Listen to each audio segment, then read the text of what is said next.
तो गाइस जैसा कि हम सबको पता है कि रॉयल रंबल डब्ल्यूडब्ल्यूई के 4 बड़े जो पेपर व्यूज होते हैं भाई उनमें से एक है और भाई काफी ऐसे सुपरस्टार्स हैं ओवर द ईयर जो कि भाई इस मैच को जीते हैं और उन्होंने हेडलाइन किया है रेसलमेनिया को। लेकिन भाई कुछ में जो है वो बंदे इस तरह के भी हैं, कुछ रेसलर्स ऐसे भी हैं जो कि भाई यहाँ पर काफी क्लोज आ गए थे इस मैच को जीतने के लिए, लेकिन भाई यहाँ पर वो इसको जीत नहीं सके। तो भाई आज की वीडियो में हम 5 ऐसे रेसलर्स की और स्पेशली भाई यहाँ पर हम किसी रेसलर की नहीं बल्कि AEW के करंट रेसलर्स की बात करने वाले हैं जो कि भाई once upon a time WWE के अंदर थे और वो रॉयल रंबल मैच को जीतने के लिए काफ़ी ज़्यादा क्लोज आ सके थे, लेकिन भाई वो जीत नहीं सके। तो भाई इसी तरह की वीडियोस चैनल पर आती रहती हैं, तो भाई इसके लिए आप चैनल को सब्सक्राइब कर दें और साथ में बेल आइकन को भी दबा दें। तो भाई अब वीडियो के टॉपिक की तरफ बढ़ते हैं। तो भाई सबसे पहला नाम जो कि भाई रॉयल रंबल जीतने के काफ़ी ज़्यादा करीब आया था वो थे दोस्तों Chris Jericho at Royal Rumble 2012। तो भाई 2012 की जो रॉयल रंबल थी वहाँ पर जो क्रिस जेरिको थे भाई वो यहाँ पर फाइनल 2 के अंदर थे, जहाँ पर भाई वो और शेमस यहाँ पर जो है वो रह गए थे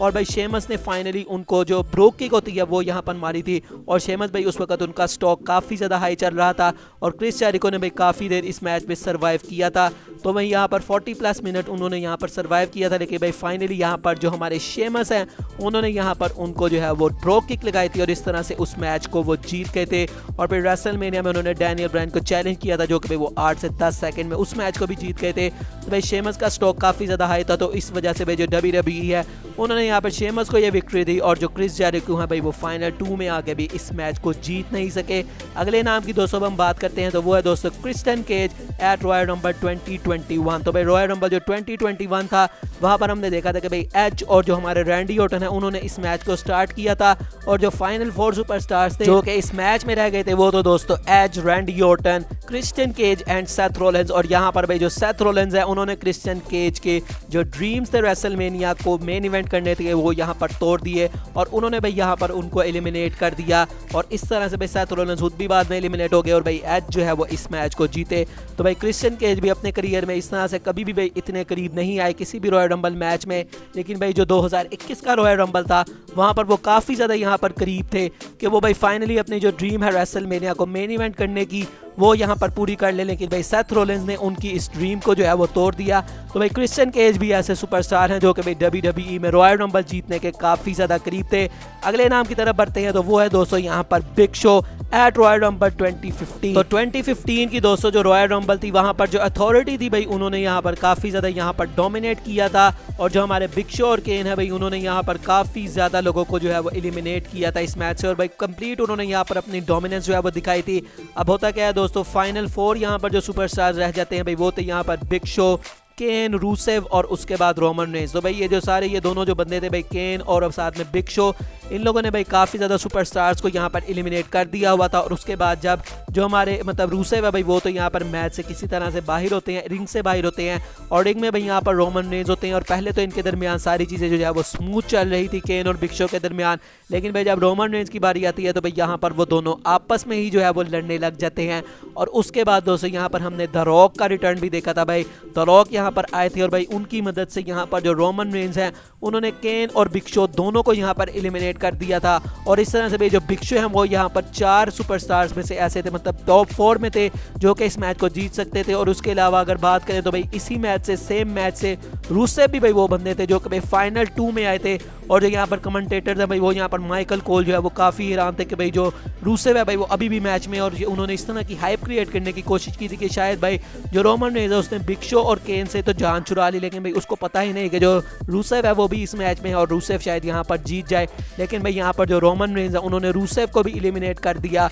और इस तरह से जो 2015 का रॉयल रंबल है वो यहाँ पर रोमन रेंज ने अपने नाम किया और उसके बाद उन्होंने the beast incarnate Brock Lesnar को चैलेंज किया एट रेसलमेनिया। अगले नाम की दोस्तों अब हम बात करते हैं तो वो है दोस्तों जॉन मॉक्सली। तो भाई जॉन मॉक्सली यहाँ पर रॉयल रंबल 2016 के अंदर फाइनल 2 सुपरस्टार में थे और वो भाई काफ़ी यहाँ पर करीब थे कि वो यहाँ पर भाई इस मैच को जीत जाएंगे। अब भाई जो 2016 का रॉयल रंबल था वहाँ पर रोमन रेंज भाई अपनी WWE चैंपियनशिप को डिफेंड कर रहे थे inside the royal rumble match और भाई उन्होंने नंबर 1 पर यहाँ पर जो है वो एंटर किया था और उसके बाद भाई उस मैच में वो काफ़ी ज़्यादा अच्छा उन्होंने कम्पीट भी किया और यहाँ पर भाई उस वक्त उनके अथॉरिटी के साथ जो है काफ़ी पंगे थे। तो भाई नंबर 30 पे यहाँ पर ट्रिपल एच आते हैं और उसके बाद भाई जो मतलब मैच की भाई पूरी साइड थी वो यहाँ पर पलट गई और उसके बाद जो ट्रिपल एच है उन्होंने यहाँ पर रोमन रेंज को एलिमिनेट कर दिया और भाई फाइनल 2 में यहाँ पर ट्रिपल एच और साथ में हमारे जॉन मॉक्सली हैं भाई, उस वक्त जो डीन एम्ब्रोज है वो यहाँ पर रह गए थे। और भाई उस टाइम जो डीन एम्ब्रोज और रोमन रेंज है उनकी काफ़ी ज़्यादा दोस्ती थी, द शील्ड जो है वो टूटी हुई थी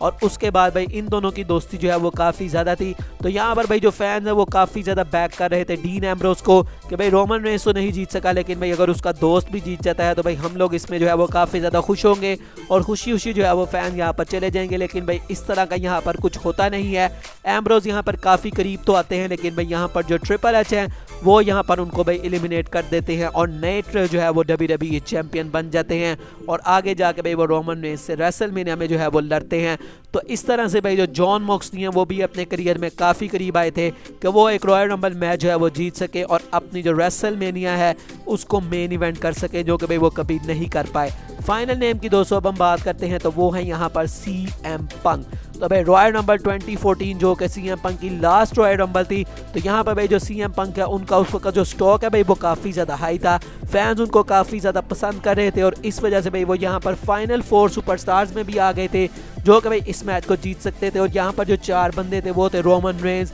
Sheamus, Batista and CM Punk. तो भाई यहाँ पर होता क्या है, यहाँ पर जो अथॉरिटी है भाई वो यहाँ पर इस वक्त उनके साथ एक फ्यूड में थी और भाई यहाँ पर CM पंक इस मैच के अंदर उन सुपरस्टार से एलिमिनेट हो जाते हैं जो कि भाई ऑलरेडी इस मैच से पहले ही एलिमिनेट हो गए हुए थे और वो थे दोस्तों यहाँ पर केन। तो भाई केन यहाँ पर आते हैं और जो हमारे CM पंक है भाई वो यहाँ पर कॉर्नर पे खड़े होते हैं रिंग के और भाई वो वहीं से उनको जो है वो खींच लेते हैं और इस तरह से भाई उनको इस मैच से एलिमिनेट कर देते हैं। और उसके बाद वो सिर्फ यहाँ पर इस मैच से एलिमिनेट नहीं हुए बल्कि वो WWE से ही एलिमिनेट हो गए और भाई वो WWE को यहाँ पर छोड़ के चले गए। और मुझे याद है भाई वो जो CM पंक का पूरा साल था भाई वो कितना बड़ा था, कितना उनका जो स्टॉक है वो हाई था भाई। उन्होंने सिंगल हैंडेडली यहाँ पर द शील्ड को हराया था जो कि भाई एक टाइम पर अनबीटेबल थी और जिस टाइम उन्होंने भी हराया था भाई तब भी द शील्ड का जो स्टॉक है वो काफ़ी ज़्यादा हाई था, लेकिन भाई जो CM पंक है उनका स्टॉक उससे भी ज़्यादा हाई था। तो यहाँ पर उन्होंने शील्ड जैसी टीम को, जो कि मैं अगर कहूँ कि भाई इस पूरे जो 2000s का एरा रहा है उसके अंदर बेस्ट टीम थी, उनको यहाँ पर जो है वो उन्होंने हराया था। तो इससे आप अंदाज़ा लगा सकते हैं कि भाई उस वक्त जो CM पंक है वो फैंस में कितने ज़्यादा फेवरेट थे। और जो ये रॉयल रंबल भी थी यहाँ पर भी भाई फैंस जो है वो CM पंक को काफ़ी ज़्यादा उम्मीद लगा के बैठे हुए थे कि भाई यहाँ पर जो CM पंक है फाइनली भाई वो रॉयल रंबल यहाँ पर जीत जाएगा, क्योंकि एक टाइम पर भाई उन्होंने जो मनी इन द बैंक भाई उनको 2 दफ़ा जीता था और भाई एक साथ जीता था 2 सालों में। तो इससे आप अंदाज़ा लगा सकते हैं कि भाई उनका जो स्टॉक था वो हमेशा से हाई था, WWE को उनके अंदर पोटेंशियल नज़र आता था, लेकिन भाई कुछ पर्सनल रीजंस थी जिसकी वजह से यहाँ पर जो CM पंक है वो रॉयल रंबल नहीं जीत सके और उसके बाद भाई वो WWE में भी नहीं रह सके। तो भाई ये थे ऐसे 5 सुपरस्टार, यहाँ अगर आप रूसेफ को भी ऐड करें तो भाई 6 सुपरस्टार जो कि भाई रॉयल रंबल को वंस जो है वो जीतने के काफ़ी ज़्यादा करीब थे WWE के अंदर, लेकिन भाई ऐसा वो कभी कर नहीं सके और अब जो है वो बहरहाल AEW में जा चुके हैं। तो बहरहाल अब हम जो है वो उनको विश करते हैं कि भाई उनका AEW में जो करियर है इन सब सुपरस्टार्स का वो अच्छा ही रहे। तो वैसे आपको इन मतलब के सुपरस्टार्स के बारे में से किस का पता था कि भाई वाकई ये जो है वो इतनी करीब आए थे, आप इसके बारे में मुझे बता सकते हैं। बाकी इसी तरह की वीडियोस चैनल पर आती रहती हैं तो उसके लिए भाई चैनल को सब्सक्राइब लाजमी कर लीजिएगा। बाकी दोस्तों मिलेंगे नेक्स्ट वीडियो में, तब तक के लिए अल्लाह हाफिज़।